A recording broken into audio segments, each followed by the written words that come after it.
Coming up on this edition of Our Stories. Throughout the season, there's a lot of things we wouldn't choose, but there's nothing we would change about it. A behind-the-scenes look at Stanford's historic season. You got a lot of people who, oh yeah, Stanford, you know, let's show the rest of the country just how damn good we are. How Tara Vanderveer became the all-time winningest coach in women's basketball during the most challenging year of her Hall of Fame career. Plus, the story of a 10-year absence that could not shake a family bond. Let's go, baby boy! As McKinley Wright looks ahead to a bright future, Colorado's 4-year starter opens up about his formative past. I believe I was 8. We were in Iowa at the point, and it was a raid, and you know, the police came and took him. And finally, we review a season like no other with the people who lived it. From shutdown to showtime, how Pac-12 basketball returned to crown 2 deserving champions. And Oregon State, for the first time in school history, has won the Pac-12 tournament. It's an all-new edition of Our Stories, presented by Pacific Premier Bank.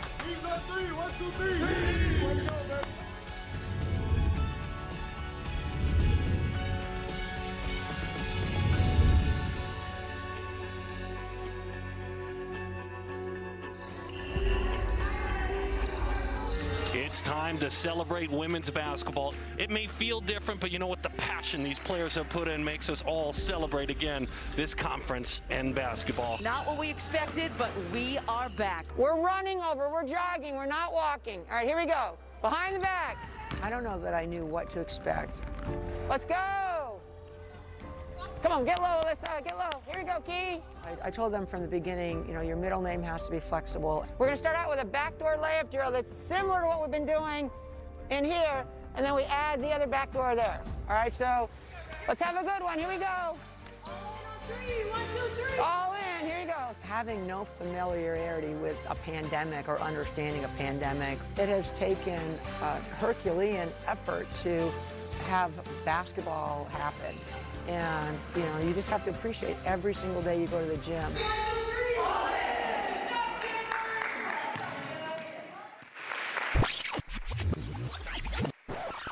Stanford, a young team, still an opportunity to grow in the biggest games of the season coming up. But right now, it's the Oregon Ducks sitting atop the Pac-12. Tara Vanderveer still 4 wins shy of tying Pat Summitt for the all-time wins mark. She could get that in the NCAA tournament.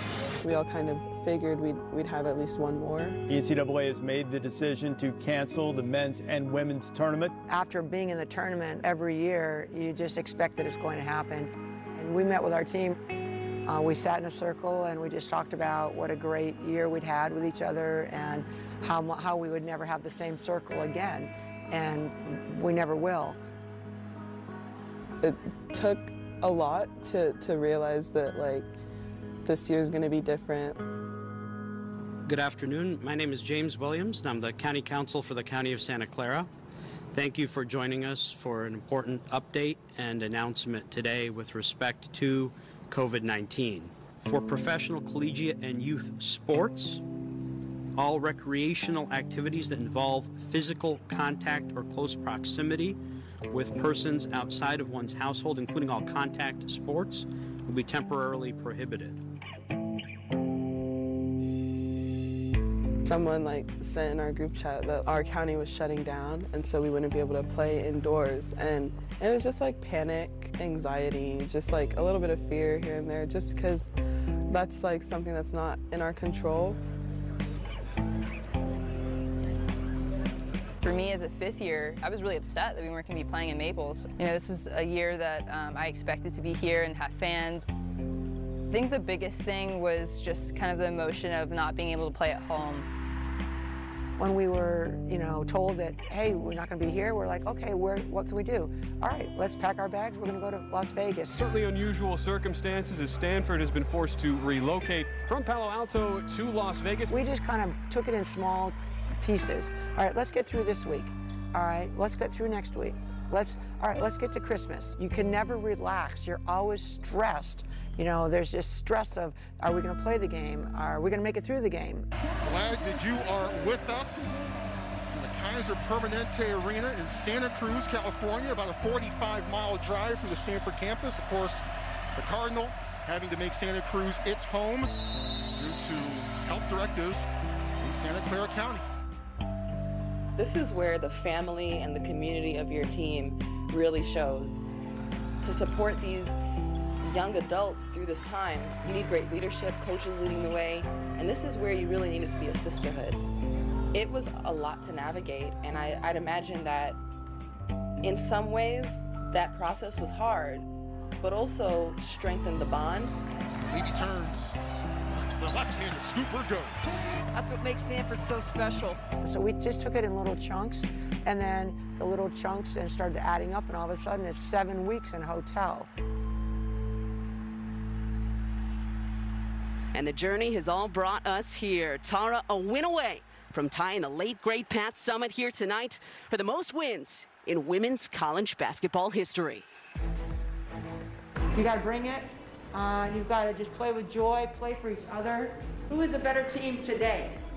All right, who's going to play hardest today? It doesn't matter what your record is, doesn't matter rankings, doesn't matter nothing. It's about this next 2 hours, who's committed to doing the right thing. Here we go. Tara Vanderveer, 1,097 wins and counting here in Berkeley. Here we go, Stanford. Stanford running the floor. Kiana Williams with the easy deuce. And Sharman Smith will take a timeout. All right, run on them, play good defense, box out, all right? Brink knocking down the triple for Stanford. What I remember about that game was Fran's dunk. Oh, Fran, another pick off. Do it, Fran! I saw her make the pass, and I was like, oh, yep, I got it. I think I took a little crossover dribble. Good job, Fran, go!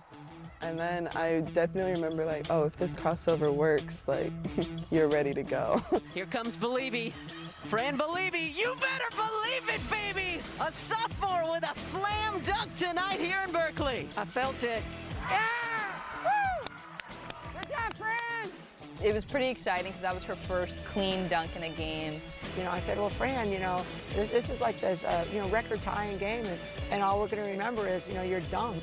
I said, way to steal the show. Win number 1098 in the head coaching career of Tara Vanderveer. What are we laughing about? Hey, Tara. Oh. Thank you, Key. Wow. We just want to thank you for leading the way for our team and setting a culture at Stanford that is unmatched. And so we thank you for your leadership and passion. So thank you. Thank you. This is not about me. It's about you. And I'm thinking about how we can be better as a team. Let's set the record Tuesday night. Here you go. Let's bring it in. Here we go, Stanford. It was a really cool game, but I think the one after was for sure the one I'll remember for a while. This is a group that's hungry. They want to continue to have success. Tara has always been that icon in our game for decades now. So when this season began, then you know it's just a matter of time before she passes Pat Summitt. That magical time, that magical number, a moment Tara just hated talking about, downplayed it all the time because she and Pat were such great friends, but it was inevitable. Coming into this season, you realize right away, oh no, it's going to happen this year. You got a lot of people who, oh yeah, Stanford, you know, let's show the rest of the country just how damn good we are, all right? And when we're good, we're really good. And yet, she has a way of making the most out of any situation that is presented to her. And it was the perfect way for Tara to show her kids, see? We can still have a really fun time. This is still going to be really special. Let's have a great game, Stanford. Here we go. Together on three. 1, 2, 3. Together. Let's get the tip. And a nomadic start to the season. And now, primed to be a part of an historic night for their head coach. Good job, Key. Let's work.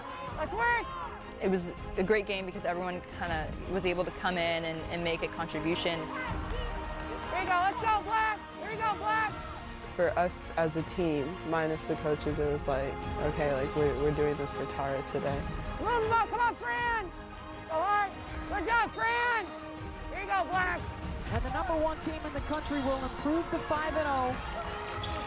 Tonight, Tara stands on top. passing Pat Summitt, win number 1,099. I really hope Pat Summitt is looking down and saying, you know, good job, Tara, keep it going.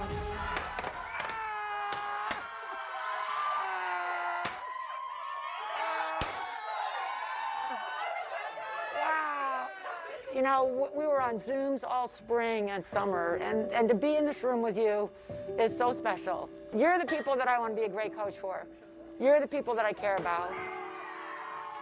It's one of those moments that deserved more than it got. She deserved to have the standing ovation and to have a packed crowd. She deserved to have it at Maples, like at home. All right, give ourselves a round. Let's go, Stanford.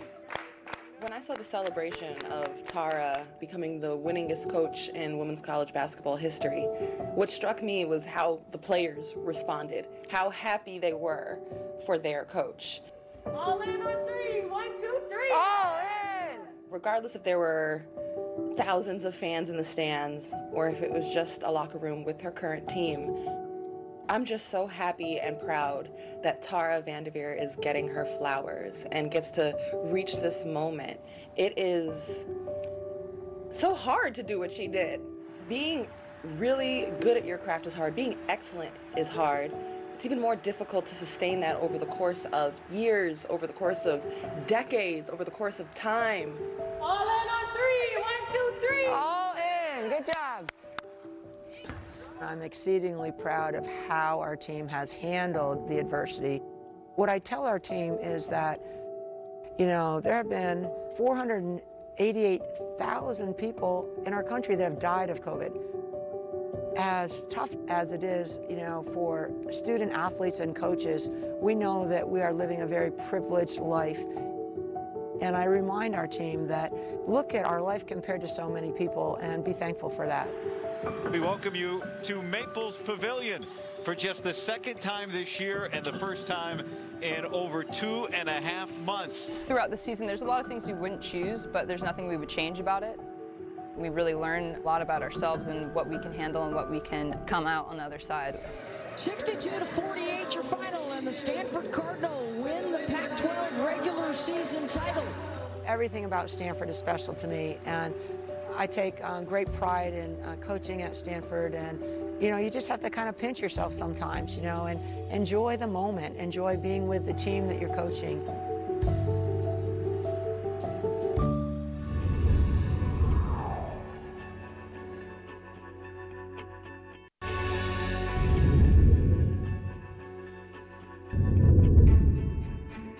And it begins for Colorado, as it has all year and really for 4 years, with their terrific point guard, McKinley Wright.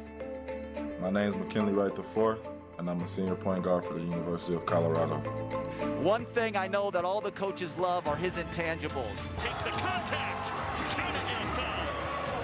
I grew up in Minneapolis, Minnesota. Where I come from, nothing is easy, nothing is given to you. You gotta fight for everything. I was originally a signee to the University of Dayton, but you know, they say when one door closes, another one opens. Just after the state high school boys basketball tournament wrapped up, Champlain Park's McKinley Wright found out he'd been named Minnesota's Mr. Basketball. Wright has now reopened his college recruiting after being released from his letter of intent to Dayton after Dayton's coach went to Indiana.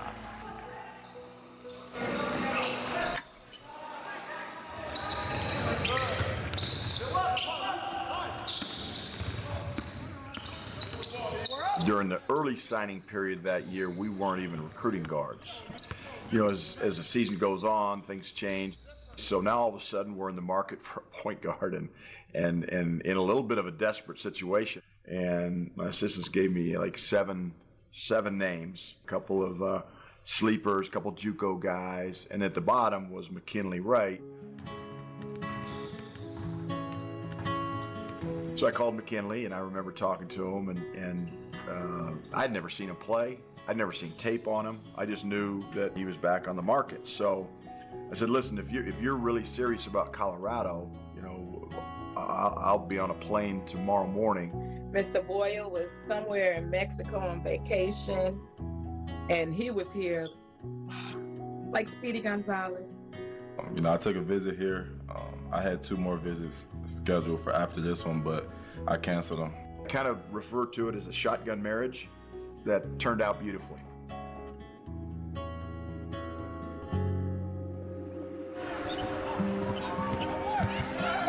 That three-point opportunity, McKinley Wright. One of the best all-around point guards in college basketball. McKinley is the kind of teammate that he makes everybody want to run behind him. He plays so hard, he plays with this toughness that you can't really teach. Learning about the circumstances he had to go through and just kind of knowing that his story was a little bit different from a lot of guys coming up, and he kind of plays with that edge. I've seen it all when it comes to gangs fighting and just street fighting and police raids and all type of stuff. You know, I've seen a lot in my life.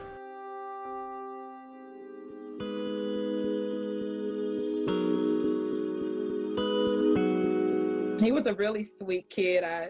Spoiled, loved to play basketball. When I found out I was having a kid, I just went crazy. I wanted everything for him and never wanted less for him. I always wanted more and more. You know, his father was his best friend. You know, he would every morning get up and get him ready for school, you know, take him to school. I was tough on him on the court, just, you know, and he wasn't just backing down. Like, you know, he knew when he come to the rack, I'll block it or something. So that's when he started hitting that jumper, and I couldn't stop him then. I get tired. I said, man, I ain't think you run out there, you hitting this jumper all day.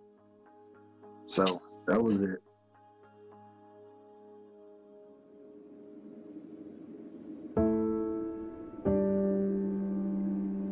December 26, 2005, I was arrested for conspiracy.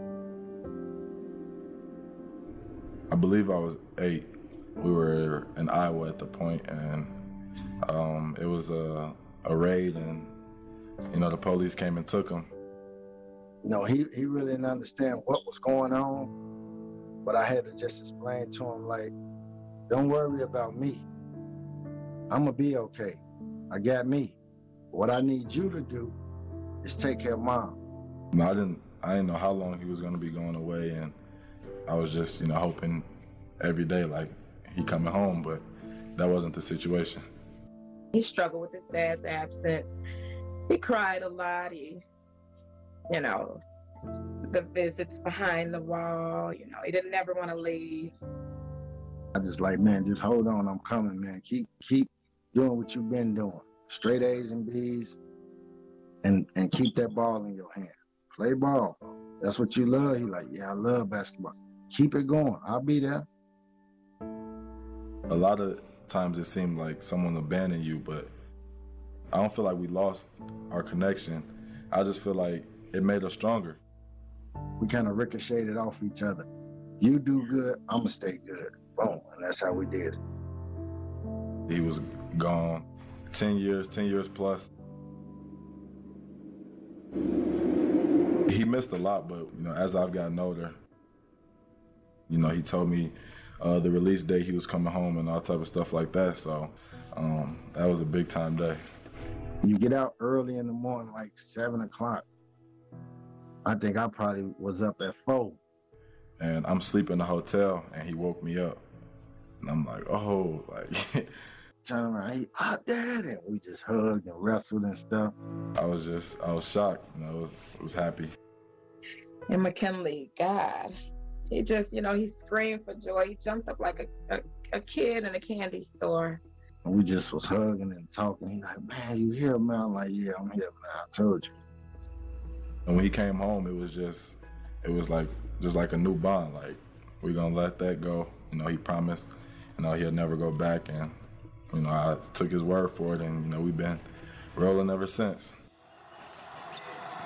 And with that assist, McKinley Wright, and that's why he's got a big grin on his face. He knows he is now the all-time leading assist man in the history of Colorado basketball. To see a kid with his background not only get out of, you know, the situation that he was in, but get to a place like Colorado that's a top 50 university in the world, and here he is on the cusp of graduation, and he'll be the first college graduate in his family.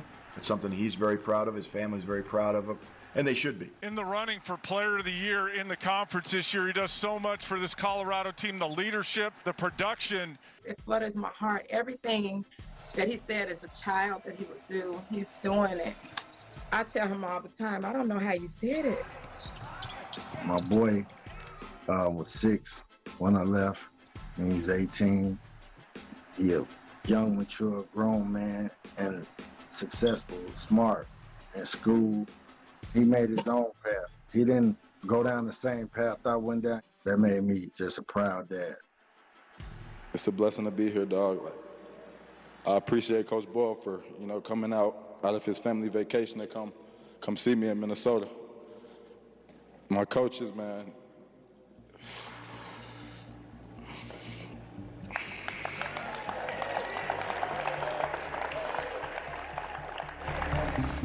Throughout my whole recruitment, none of the other coaches that recruited me cared about my life.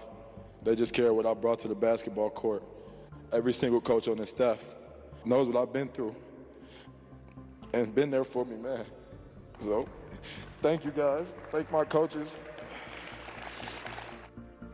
I didn't know what to expect from college. I got to come here and call Colorado home. The fans here, and they gave me a place to call home. Let's go, Ken. My dad, that's just one of my best friends. So it sounds different or weirder than it is, but him being gone, it made that made me who I am. Let's go, Ken. Let's go, man. He the biggest fan, and my mom be trying to calm him down during the games because he doing so much screaming and stuff. Big Al! Big Al eating the paint! Big Al eating in the paint! Just being able to see him and my mom back together. Every kid that grows up, wants to have a connection with their parents, their mom and their dad, wants to be around their mom and their dad. So I kind of feel like that little kid again. It's special. Let's go, baby boy! That's 15. Yeah!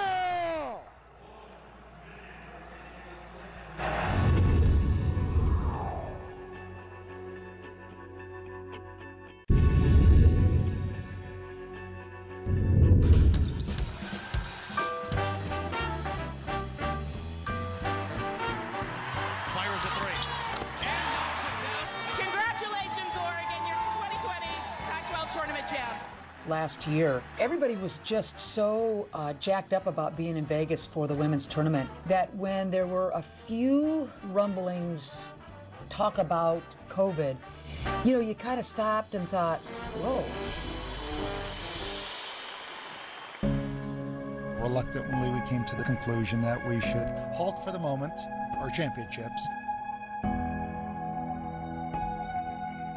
I was hoping that we'd have a season. I was fully prepared that it wouldn't happen, or we'd start it and then it would stop. I was like most people where I was just hopeful for anything. So I thought if there's any way that they can pull it off and have enough of the testing and the safety measures, I really hope that it happens. Last year our season was cut short. Our team is ready to play. They're excited. We just want to play. But now we've come this far. It's just really critical. We get to that start of the season. I want to see that ball be tipped up. We just have to wait and see what happens. We're hoping that we can play a complete season, but we don't know if that will happen. Do you have any idea how happy we are to be here? 259 days ago, college basketball shut down. We know that these teams, these players, these coaches have been through a lot over the last several months to get to this position today. It's the start of Pac-12 play. Let's go. I'm ready. For the win. Count it. Mikal Foreman has won it at the horn for Cal. Washington State has won the game. Full record tying 7th three-pointer. Wow, what a finish is Wright. Tiger just too good.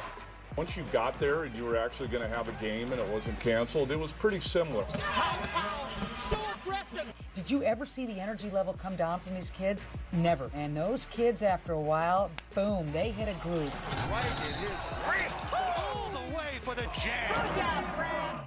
I look at coaches, it's to the minute they've got their day planned out. And then in the pandemic, there's none of that. It was like Tara said, your middle name's got to be flexibility, because, you know, it just is what it is. I can't imagine being away from my family to pursue something that I love. It's a different dynamic, and I think these players are just releasing everything they have through the sport of basketball. Welcome to Las Vegas, and welcome to the Pac-12 basketball tournament. Throws up a shot, goes in. Just like everybody, it's been a struggle, but that's why we surround ourselves with such great people, to help each other get through such adverse times. And it's been a collective effort, and I know we're going to be better when we get out on the other end for sure. Even though it's been tough for our team, I think that overall we've been very fortunate, and we really appreciate the opportunity to play. We try to bring sunshine to everyone. I know everyone's watching and wants to watch basketball, so we're going to get it out there and get it going. I think we're all going to look back and tell the younger people in our lives what this year was about. And I really think that's like going to be a badge of honor that we made it. We learned lessons. We know how to be tough. We know how to do without. Not just basketball games, but a lot of things. You'll appreciate a lot more because it got taken from us. I think no matter what you go through in life, you have to always find the light. And if you don't find that light, it's a lot of darkness around us just before COVID, during COVID, and after COVID. Find that light, and that will always carry you to your next moment. And I think that's what, our journey is all about as players. And I like to tell basketball players, it's like pushing the fast break. You embrace the fundamentals of life in basketball, you jump start and make that pass, and then the crowd goes wild.